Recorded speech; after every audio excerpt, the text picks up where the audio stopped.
All right, good morning, people of YouTube. So this time we are back again with the most anticipated deck of Bt13. We have Royal Knights. So people have been talking this deck up quite a bit, and it is a lot of fun to play. There are a lot of unique things about this deck, and just things that set this deck apart from anything else that we have gotten in Digimon so far. So if you like this kind of content, make sure you guys like and subscribe. And without further ado, here are the Digitama for the deck. We just got the 4 copies of King Drazel, Yggdrasil in Japanese.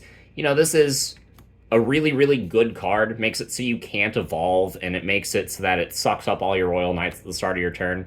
So your cards get summoning sickness, right? So unless they have Rush, they won't be able to swing, because when it rolls back around to your turn, this card will suck it up. And you might be thinking, why is any of that good?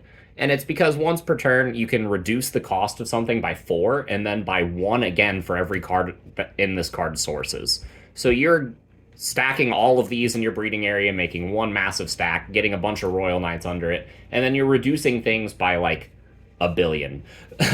Makes it really, really strong. The inheritable effect also makes it so that if you play a Royal Knight option, you gain a memory, which very much comes up in this deck. This is the only card that you need to be playing in this deck. And it is kind of a one and done thing, because your Omnimon will blow this up, and then you're back to paying full cost for things. So the entire game of this deck is just to either chip them down with rush bodies and like your sisters, if they're trying to deny you the Omnimon play, or set up for the big Omnimon play. So we'll go ahead and get into the main deck now. One of the main combo pieces of the deck is Purge. So when you activate this card, you draw a card and tuck a card under King Drazel. It's pretty good. It also makes it so that way you can pop it off and then play a Royal Knight, but negate its on play, but give it Rush. So this card makes it so that way your Digimon with main effects or when attacking effects gain tremendous value. Cards like the Raid Gallantmon, cards like Examon, cards like Leopardmon. These are all fantastic hits off of Purge of the Royal Knights. And it makes it so that you actually have a mid-game so that you can start swinging before you get to the Omnimon, just by giving anybody that you want Rush. So this is one of the mainstays of the deck, and something that you really want to play to in the early to mid-game. Especially, you know, popping off in the late game, you can combine cards like Leopardmon with King Drazel. So the main late game combo is to pop off this, play Leopard, use Leopard's Reduce, combined with King Drazel's Reduce to play Omnimon for free. And speaking of, this is the Omnimon. So when you play this, you get to play one of each named Royal Knights from your sources, and then delete from your Digi-Egg sources, and then you delete your Digi-Egg. So, like I said, you're building this up, and then you blow it up so that you are all in on this big Omnimon play. You have like 7+ bodies that you're swinging with, and you're just taking out all of their security and all of their Digimon. If you draw multiple copies of this card, you can use it in the mid-game to start blowing your opponent's stuff up, because if you don't want to play everything, it does have an alternate effect that when you play it, you can just delete something. That's pretty nice. It's also 14k body if you just need something big with Rush off of Purge. But I do really think that this deck should be playing towards the Omnimon, which is why we are maxing it out. However, if your opponent is denying you the Omnimon play, like I was saying, there are other ways you can win your games. You have your sister mons to chip them down. You have cards like the Rush Gallantmon from this set and the Alphamon from this set. We are playing both of these cards at 3-ofs. Alphamon lets you tuck a card under it, and then if it would leave play, you can strip that card and then make it not leave play. So this card can make it so that it doesn't get sucked up by King Drazel. It also makes it so that way when you're swinging with it, with your big Omnimon push, you have a body that's really hard to remove. And just, you know, having a big Alphamon with this effect that makes it stay on the field is really strong. This card combines well with Leopardmon. There's a lot of things that I have to say about Alphamon, and all of them are positive.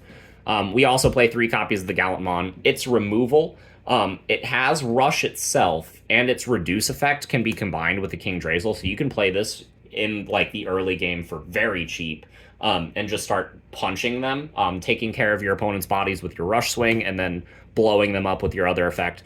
This card is absolutely fantastic, and I think 3 of this allows you to control the mid-game a little bit better as well.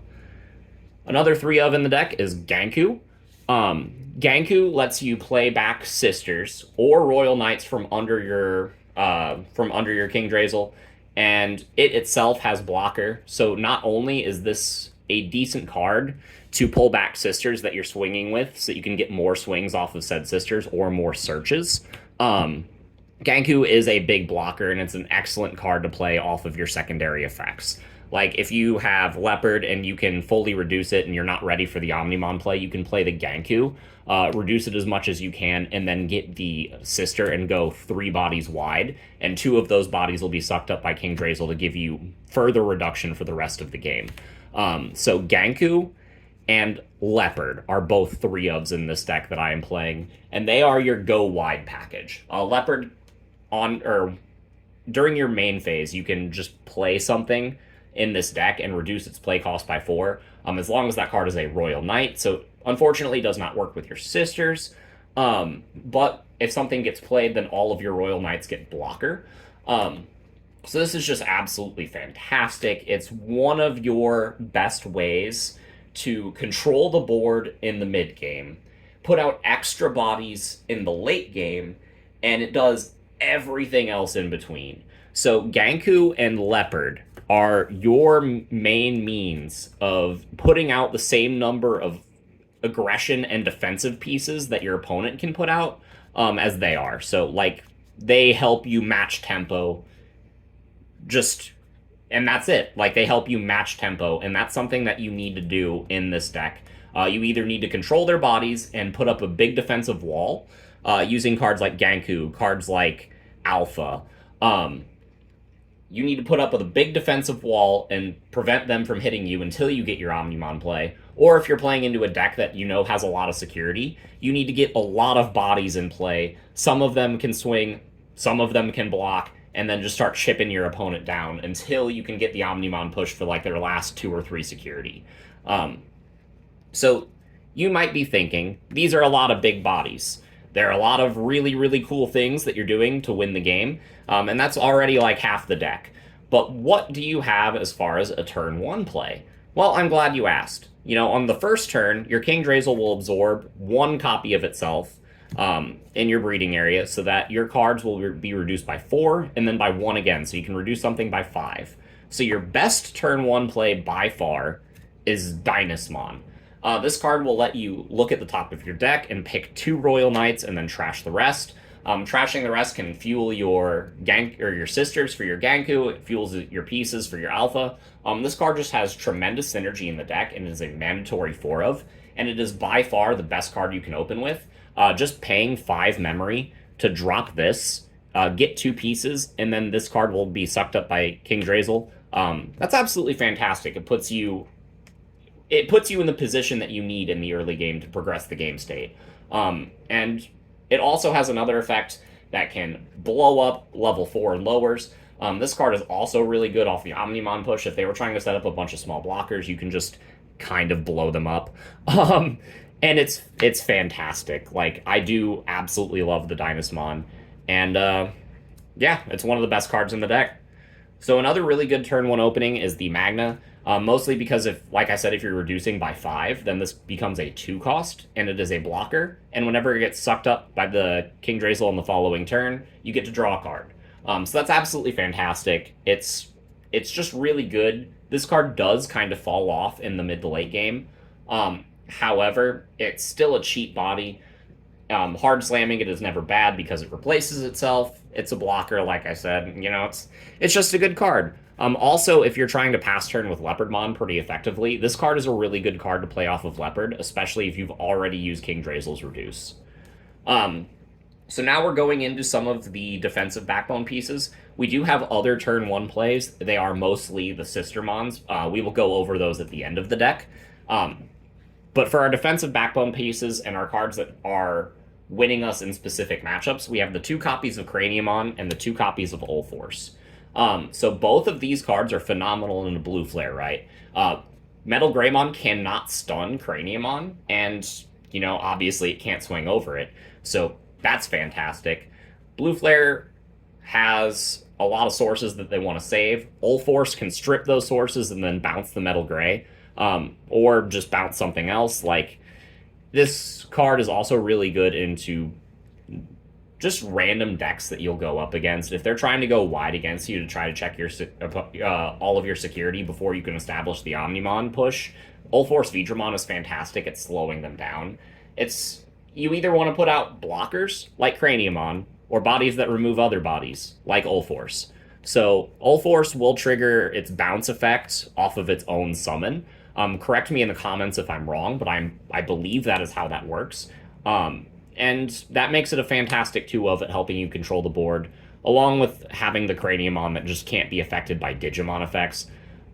This card is your just kind of anti-bullshit button. Like, in some matchups, this card will just be absolutely pivotal to recycle with effects like your Ganku and your Purge and things like that to help you swing in and win the game. Now for the one-ofs. These are going to be our specific names that help us further our Alphamon or our Omnimon play, and also just give us generic utility in the deck.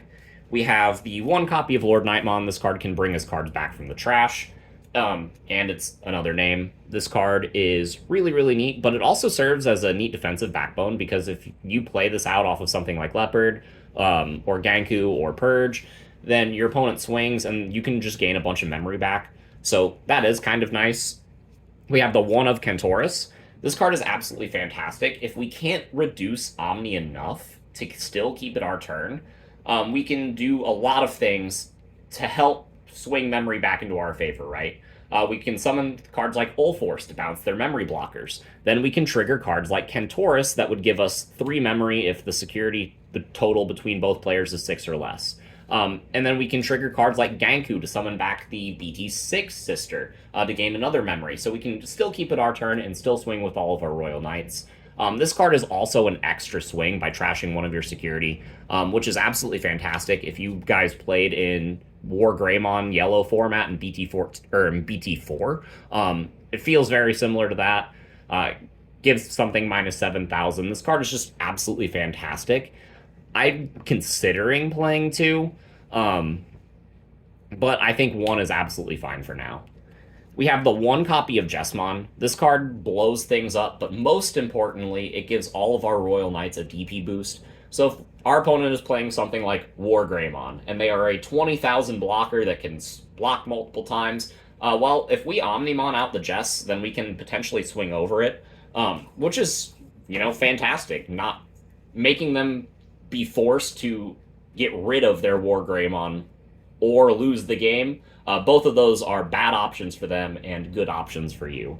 So Jessmann is a mandatory one-of, but I don't know that I would play more than 1. We do have one other way to buff the Digimon's DP in this deck, and that is one of the BT6 Sistermons that we will go into later on in the deck profile. But Jessmann is absolutely fantastic for what it needs to do. We have the one copy of the Examon from EX3. This card could be the new Examon as well. The new Examon lets you suspend something and then it doesn't unsuspend. That's a fantastic effect. However, this card is another double swinger, so this card is absolutely fantastic to play off of Purge. So if you Purge and your opponent has like a big monster like a Quartzmon or something, I guess Quartzmon is a bad example because this card specifically can't get over Quartz. But anything else, like a big Alpha, like a big Wargrey, you can swing this into your opponent's security and then suspend their Digimon and then unsuspend yourself and then potentially swing over it, which is absolutely fantastic because Purge will negate on plays, but this is a win attacking. So I do like this one specifically for the synergy with Purge as opposed to the new one. But the new one is a great defensive piece. Being able to stun something is fantastic. I'm going back and forth between them, but I really don't think the deck has room for more than one Exa slot. But yeah, that is these 4 unique names. We are playing one more Royal Knight. It is the Bt12 Gallantmon. Raid and blow something up and potentially trashing security. This card is absolutely fantastic. It's another good target to play off of Purge.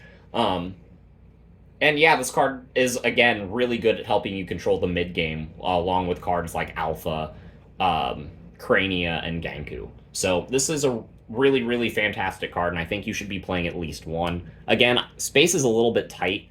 This deck is room for a lot of expression, so like you can make a lot of interesting tech choices in this deck. And so you could remove one of the tech choices that I have to bump this card up if you so choose. But I feel like I was already playing enough Gallantmon names, and I just wanted different names in some of these slots. So one Gallant it is. So with the rest of the deck, we are playing 4 copies of Marcus Daemon. So this deck loses to Floodgates, especially the ones that say your players can't reduce play cost, like Solarmon, Shikurimon, Psychmon, even Pamumon from Bloomlord will give this deck a bit of trouble. Marcus can blow these up every turn, which is absolutely fantastic. If you see multiple copies, you can discard them off of your Sistermon Blanc.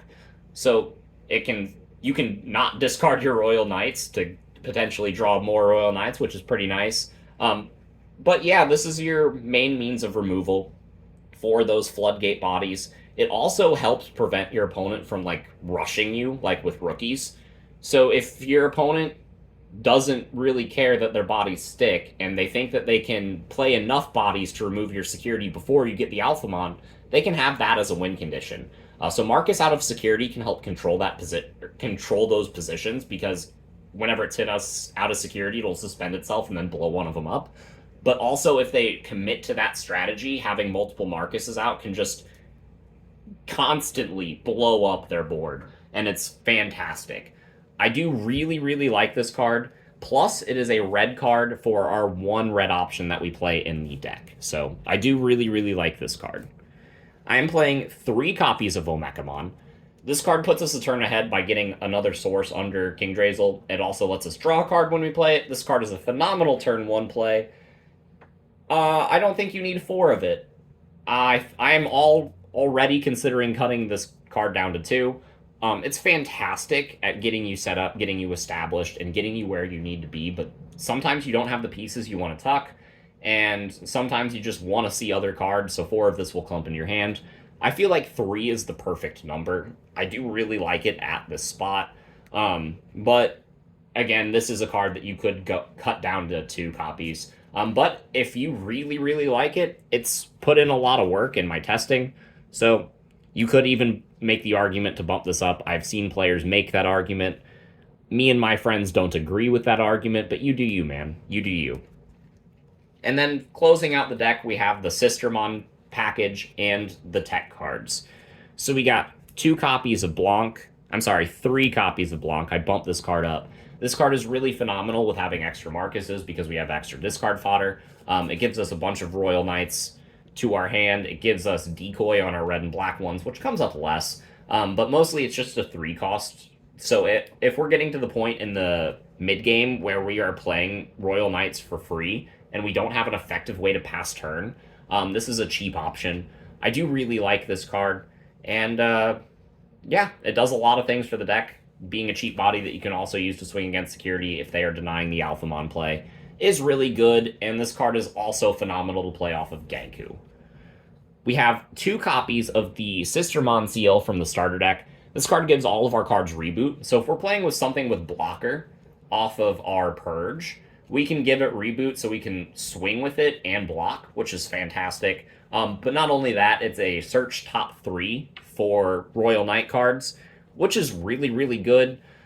You know, you want to be filtering, digging for that Omnimon, or if you have the Omnimon, you want to be digging to the pieces that you need in order to get you to the Omnimon. So it does everything that you want it to for the deck. Again, it's a really good target to summon off of the Ganku, and I love everything this card does. I would consider bumping this card up to 3 or potentially even 4 copies. But again, space is tight. I do really like it, but yeah, there are arguments for and against bumping it up or down. So for these last 2 slots, they are tech cards that have done me a lot of work. We have 1 copy of the BT6 Sistermon CL. So this card can give you plus 2,000 power on all of your Royal Knights, and it gives you plus a memory when you play it. So again, if you're going to pass turn off of the Omnimon, and you don't have the Cantorus to give you a bunch of extra memory, you can use Ganku to pull this card out, and then this card will give you at least 1 more. So that can make or break certain situations. and it gives all of your bodies plus 2000. In conjunction with the Jessmann, this card can swing over really, really big blockers, and I do really like it as the one of, especially for the memory manipulation. And then the last card of the deck is a single copy of From Master to Disciple. So we do need Marcus in play or a red Digimon like Gallantmon in order to be able to activate this card. But on the turns where we don't have Purge in our hand, this card is basically free. Because it does have Royal Knight in its traits, we do gain memory back from King Drazel whenever we activate options cards like that. And most of the time, you'll have at least 2 copies of King Drazel in your sources. So if you're not going to activate a Purge, you might as well activate this card for absolutely free, and then filter the top 3 cards of your deck for something you need. This card also triggers Out of Security, getting you deeper. This card could be something like Blue Card, or even another Sistermon CL. I am testing it as a one-of for now, and it has really, really come up. I really like it. I wouldn't ever bump it up just because you do need something like the Marcus in order to be able to activate it. And playing Purge is better, but you aren't always going to have Purge. So this is a good card to dig you much deeper. Plus, since it also has Royal Knight in its traits, it's grabbable off of a lot of our pieces. So yeah, that's been my thoughts on the deck. It's been a lot of fun. I think this is a very, very strong deck, and it's very easy to play this deck into a lot of different matchups. There are things that will give you trouble, but this deck not only has a lot of tools at its disposal now, and from past sets, but it also will get more tools at its disposal in future sets because Royal Knights will never stop getting support. So yeah, pick up this deck if you want to play it. It's absolutely fantastic, and it's a whole lot of fun. If you guys have further questions, make sure you guys leave them in the comments down below. But we will see you all in the next video. Bye, everyone.